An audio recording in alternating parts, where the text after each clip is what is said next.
미안합니다. 첫인사가 가장 먼저 장관님 모두 말씀 주시겠습니다.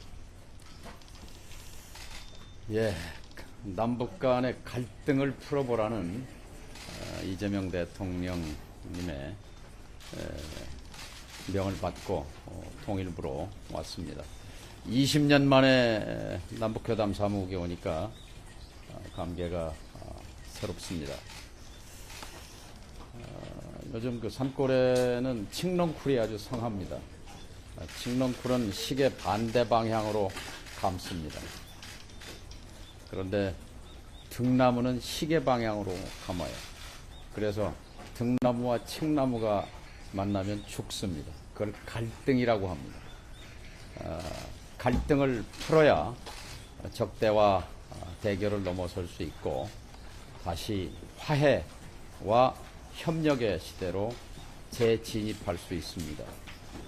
화해, 조화로운 해결, 그리고 협력해서 선을 이루라는 말씀도 있지 않습니까? 제가 해야 할 일은 한반도의 평화와 안정을 다지는 일이라고 생각합니다. 그 일을 위해서 최선을 다하겠습니다. 막중한 책임감을 느낍니다. 최선을 다하겠습니다. 예, 질문 있으시면 손을 들어 주시기 바랍니다. 장관으로서 우선순위를 두고 추진한 정책이 무엇인가요? 아직 청문회 통과를 안 했으니까 이제 구체적인 정책에 관해서는 청문회 이후에 차근차근 정리하고 그리고 말씀드릴 기회가 있을 겁니다. 예, 손을 들어주시면 제가 지명해 드리겠습니다.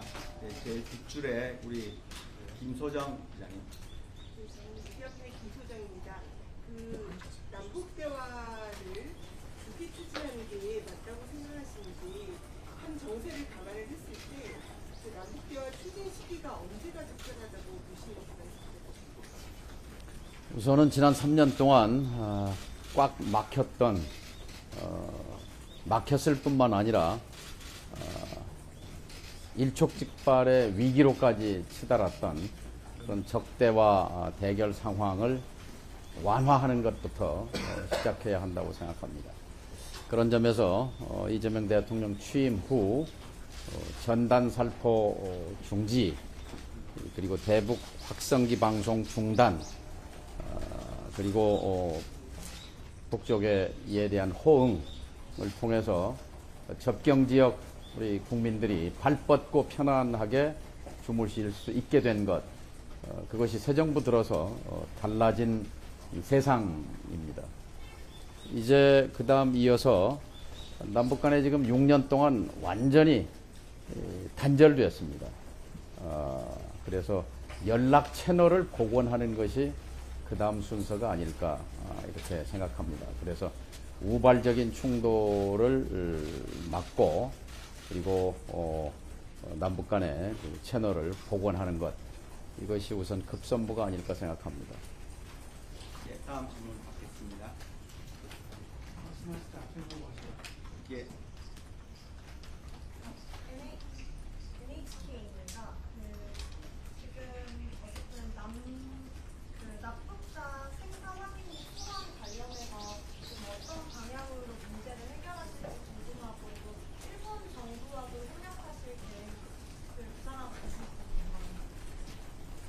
네, 지난번에 한일 60주년 기념 행사에 방문했던 나가시마 이시바 총리의 안보보좌관과 그 행사장에서 인사를 교환하고 빠른 시일 날에 한번 만나기로 이렇게 약속을 했습니다.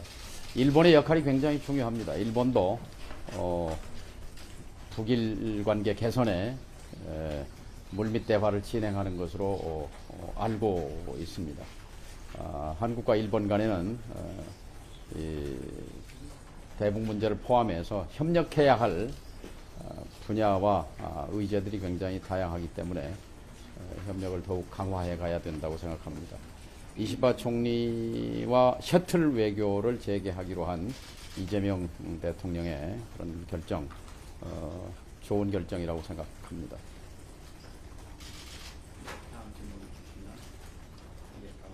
예, OBS 최현성입니다. 아까 남북 간의 대화 채널을 보관하는 것이 중요하다고 말씀하셨는데 연락 채널. 연락 채널이요. 예, 어떤 모멘텀이 있어야지 좀 가능할지 어쨌든 지난 3년 동안 좀 적대적으로 서로 대하면서 북한이 적대적인 국가 체제를 선언하고 또 아예 단절을 좀 해왔지 않습니까? 예, 그래서 그런 계기도 좀 필요할 것 같은데 어떤 게 있을지 좀 말씀드리겠고요. 또 관련해서 먼저 통일부 장관을 이제 앞서서 하셨을 때 남북 경협을 통해서 많이 이제 대화 교류의 물꼬를 트셨지 않습니까? 그 부분이 지금 중단돼서 좀 안타까운 느낌이 드는데 그런 것도 어떤 하나의 계기가 될 수 있을 것 같습니다. 혹시 구체적으로 국상하고 계신 게 있으면 어떤 게 있을지 말씀드리겠습니다. 제일 중요한 건 지금 신뢰가 완전히 무너져 있잖아요. 신뢰를 다시 쌓아 올리는 것. 신뢰의 바탕 위에서 금강산 관광도 이루어졌고 동서 도로철도도 연결이 됐었고 또 신뢰가 있었기 때문에 개성공단도 10년 동안 가동이 됐지 않습니까? 개성공단은 사실 이름이 명칭이 달라져야 합니다. 예를 들면 개성은 글자 그대로 성을 연다는 말인데 공단이라고 붙이니까 그 의미가 굉장히 축소되는 것 같습니다.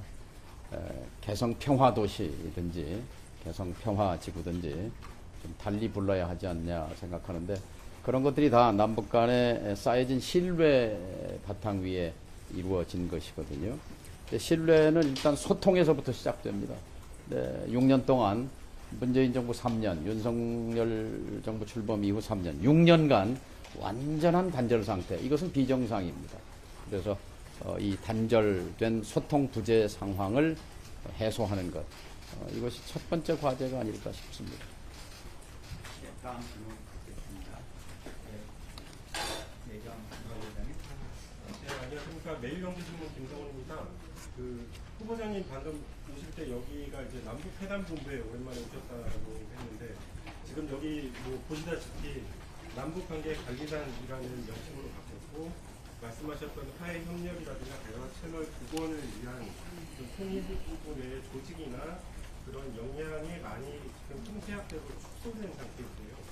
또 관련해서 이제 청문회를 통과하시고 나시면은 그런 위축된 통일부 조직이나 그런 기능을 어떻게 회복하실지 거기에 대한 생각 듣고 싶습니다. 예, 저는 여기가 남북회담 사무국이라고 생각하고 왔는데 들으면서 남북관계 관리단으로 이 팻말이 바뀌어 있어서 좀 생경했습니다. 이 남북회담 사무국은 역사적인 건물입니다. 남북 적십자 회담부터 시작해서 그다음에 2005년 9.19 공동성명을 지휘했던 사령탑이 바로 이 장소였습니다. NSC 멤버들이 모여서 북경의 육자회담을 시간 모니터링 해가면서 또 실시간으로 우리가 결정사항을 통보하고 이러면서 한국 외교사에서 금자탑이라고 할 수 있는 2005년 9.19 공동성명, 미중일러 4대 강국을 움직여서 한반도의 운명과 관련한 국제적 합의를 이끌어냈던 그 사령탑이 이 장소입니다. 제가 듣기로는 남북회담 사무국, 또 교류협력국, 또 개성공단 지원사무소, 남북연락사무소 등을 모두 통폐합해서 남북관계관리단으로 뭉뚱그려서 여기 놓은 것 같은데요. 이거 역시 비정상이라고 생각합니다. 이재명 대통령께서도 남북관계 개선과 그리고 남북관계 복원에 대한 의지를 여러 차례 천명하신 바 있습니다. 다시 이 통일부도 그 역할과 기능, 위상을 재정립할 필요가 있다고 생각합니다. 다음 질문 듣겠습니다. MBC 신재용 기자입니다. 안녕하세요. 대북전단 관련해서 하나 여쭤보려고 합니다. 의원 시절에 지난 정부가 무대응으로 일관했다 이렇게 강하게 비판을 하셨었는데요. 오늘 마침 차관께서 직접 단체 대표분께 전화를 해서 이렇게 자발적인 어떤 전단 살포 중지를 요청했다 이런 기사도 나왔는데 장관으로서 만약에 하신다면 어떤 부관 같은 게 있으신지 궁금합니다. 공교로운데요. 제가 오늘 오전에 최성룡 납북자 가족 모임 대표시지요. 최성룡 회장과 통화를 했습니다. 그래서 제가 듣기로는 전단 살포를 재검토한다는 얘기를 들었기 때문에 결단을 한 데 대해서 굉장히 높이 평가한다. 그리고 남북관계 안정과 평화를 위해서 꼭 필요한 조치다. 구체적인 얘기는 좀 만나서 얘기를 합시다. 이런 소통, 통화를 한 일이 있습니다. 어쨌든 그 대북 전단이 남북 갈등에 그리고 적대와 대결로 들어가는데 그 촉매제, 천병 역할을 한 건 사실입니다. 그리고 평화와 안정을 위해서 그것은 대단히 도발적이고 또 적대적인 행위이기 때문에 그것은 재발돼서는 안 된다고 생각합니다. 네, 마지막으로 질문 한 개, 두 개 정도 하겠습니다. 우리 최선 뉴스원 최소망입니다. 그 남북관계 소통과 분배를 해소하는 게 가장 첫 번째 과제라고 하셨는데 사실 지금 북한은 러시아와 밀착을 하고 있고 남한에 대해서는 적대적 미국과라고 지금 선언을 해놓은 상황입니다. 남한과의 대화 의지가 전혀 없어 보이는데 이런 상황에서 북한의 호응을 좀 이끌어낼 만한 모수가 있을지 궁금합니다. 세상에 변화하지 않는 것은 없습니다. 상황이 바뀌면 입장도 바뀔 수밖에 없습니다. 그러니까 이렇게 된 것은 윤석열 정부 시절의 일입니다. 이제 윤석열 정부는 역사 속으로 사라졌습니다. 새 정부와 함께 새로운 남북관계의 정립을 모색하는 것이 그래서 중요하다고 생각합니다. 예, 마지막으로 질문 하나 정도만 더 받겠습니다. 양해해 주시기 바랍니다. 하채린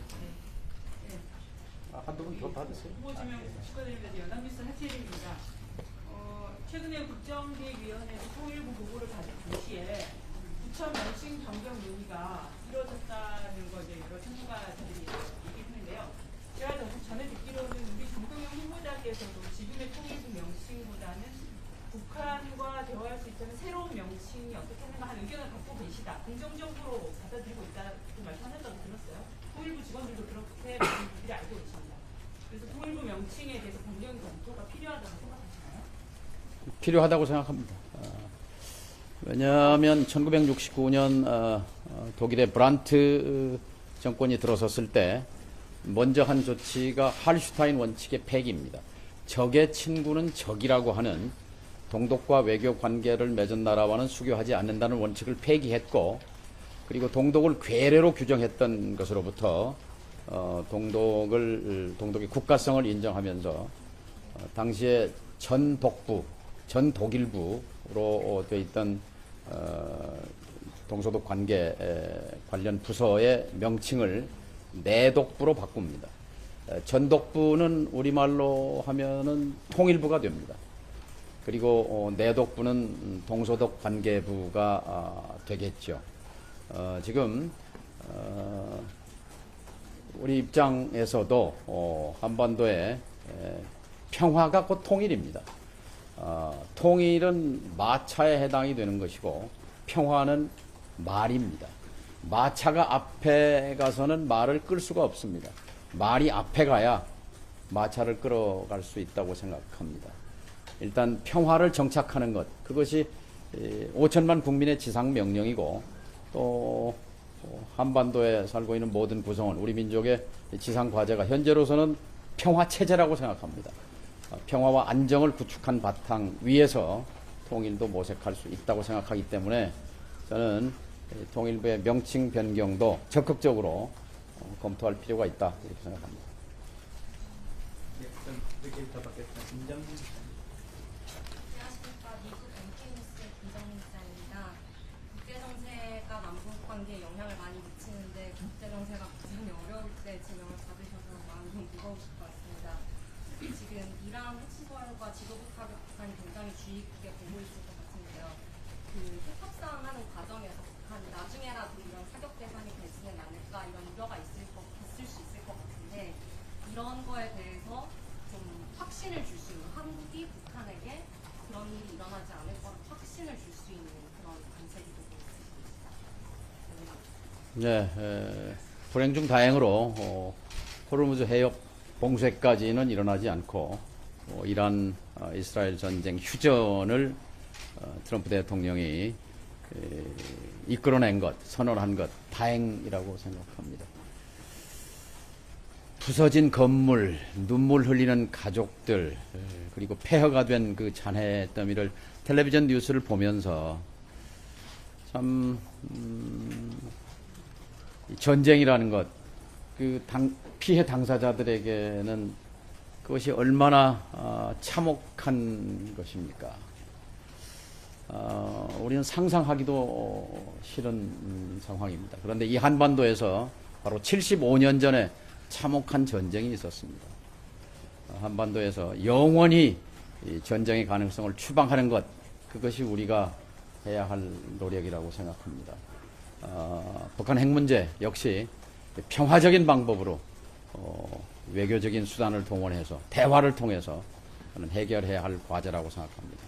어떤 경우에도 무력에 의한 해결, 전쟁을 통한 해결, 그건 상상할 수 없는 일이라고 생각합니다. 예, 다음 제일 앞줄에 얘기해 주시죠. 원익스프링 김인환이라고 합니다. 질문 주셔서 감사하고요. 트럼프 대통령하고 김정은 총비서가 만약에 북미 정상회담을 한다고 했을 때 통일부의 역할이나 지원을 어떻게 했을지 좀 제 개인의 입장입니다. 저는 북미 회담을 지지합니다. 그러니까 트럼프 대통령이기 때문에 가능한 일입니다. 부시 정부나 오바마 정부는 시도하지 않았던 일입니다. 트럼프 정부 1기 때 3번의 정상 접촉 회담이 있었지 않습니까? 2018년 6월 12일 싱가포르 합의 존중돼야 합니다. 그리고 2019년 2월 28일 하노이 담판의 결렬, 대단히 유감스러운 일입니다. 이것을 방해한 네오콘들의 책임이 무겁다고 생각합니다. 그리고 6월 30일 판문점에서의 회동, 깜짝 회동, 이건 역시 의미 있었다고 생각합니다. 그 연장에서 트럼프 대통령과 김정은 위원장의 대화, 정상회담 이루어질 것이고 이루어져야 한다고 생각합니다. 우리로서는 그것이 한반도의 긴장 완화 그리고 평화 안정에 큰 도움이 될 것이기 때문에 저는 이것을 지지한다고 말씀드리는 겁니다. 저기 지금 하시기 전에 한 3시간 전에 주한 미국 대사가 언론 브리핑을 했었는데요. 프레스에서 거기서 북미 대화에 나설 때 미국이 비핵화를 요구하지 않을 것이다. 북한에 그런 얘기를 했었죠. 주한 대사가 일단은 비핵화를 왜 그런 얘기를 했냐 했더니 기자들이 물었더니 비핵화를 요구하면 북한이 나오겠느냐 안 나올 것이다. 그러니까 최종적으로 가기 위해서 일단은 미국 여기에서는 미국은 북한에 비핵화를 요구하지 않겠다라고 대사 대리죠. 조셉 윤 대사 대리가 얘기를 했는데 한국이 아까 대화에 북미 대화에 대해서 굉장히 동의를 한다고 하셨는데 이 한국의 입장에서 조셉윤 대리가 아까 얘기한 거는 제가 이해하기로는 그 선 비핵화 요구를 하지 않겠다는 거죠. 그렇죠. 선 비핵화 요구를 하면 대화에 나오지 않기 때문에 일단 대화 테이블을 만들고 대화를 이어가면서 비핵화를 추구하겠다. 최종 목표 이렇게 얘기한 거죠. 최종적으로는 이제 비핵화를 가지고 처음부터 얘기하지 않겠다고 그 엄청난 차이죠. 비핵화를 얘기하지 않겠다는 거와 선 비핵화를 얘기하지 않겠다는 것은 조셉윤 대사가 말한 것은 선 비핵화를 전제 조건으로 걸지 않겠다. 이런 얘기로 이해합니다. 그건 당연한 얘기라고 생각합니다. 박준상 후보자님, 저 국민일보 박준상 기자입니다. 소통 중시하셨길래 여쭤봅니다. 연락 채널을 아까 말씀하셨는데 북한이 지금 받지 않는 상황에서는 소통 자체가 어려울 수 있다는 생각이 드는데요. 이재명 대통령의 당대표 시절에 후보님께서 올리신 걸 보면 한반도 평화특사 요청하셨다고 그것 때문에 장관 보내면 아니냐 이런 말씀하셨는데 혹시 평화특사처럼 직접 접촉을 시도해볼 생각도 있으신지 아니면 통일부 장관 차원의 성명이나 다른 방안도 고려하고 계신지 여쭤보십시오. 청문회가 끝나고 인준이 되면 차근차근 방법론에 대해서 통일부에 있는 전문가들이 많으시니까 그림을 그려보겠습니다. 예, 거의 마무리된 것 같은데요. 저희 카이세 지구대 아사히 일본 아사히 카이사라고 합니다. 예. 북한 문제를 해결해 나가기 위해서요. 중국의 역할에 대해서 지금 어떻게 생각하고 예, 일본의 역할이 중요하듯이 중국의 역할 또한 막중합니다. 북한은 1차 핵실험 이후에 3가지 원칙을 지금까지도 견지하고 있는 것으로 알고 있습니다. 북핵 불용, 그리고 무력에 의한 전쟁 불용, 그리고 북한의 붕괴 불용, 뭐 이런 내부적인 그런 원칙이 일관되게 견지되고 있는 것으로 이해합니다.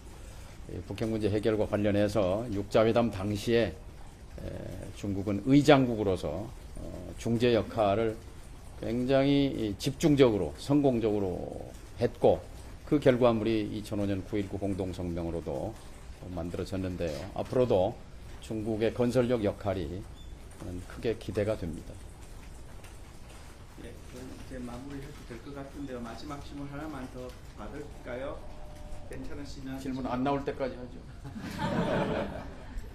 예, 감사합니다. 없으실까요? 예, 마지막으로. 그럼 마지막으로 받겠습니다. 네. 좀 예민한 질문일 수 있습니다. 요미우리 황제라고 합니다. 예. 안녕하세요.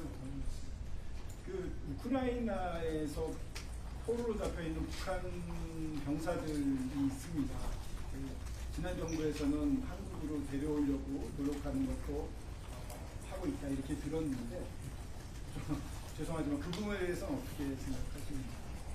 말씀하신 대로 굉장히 예민한 문제입니다. 청문회 과정에서도 아마 제기될 수 있는 문제인데 숙고해 보겠습니다. 예, 그럼 이상으로 브리핑을 마치도록 하겠습니다. 예. 수고하셨습니다. 예, 감사합니다.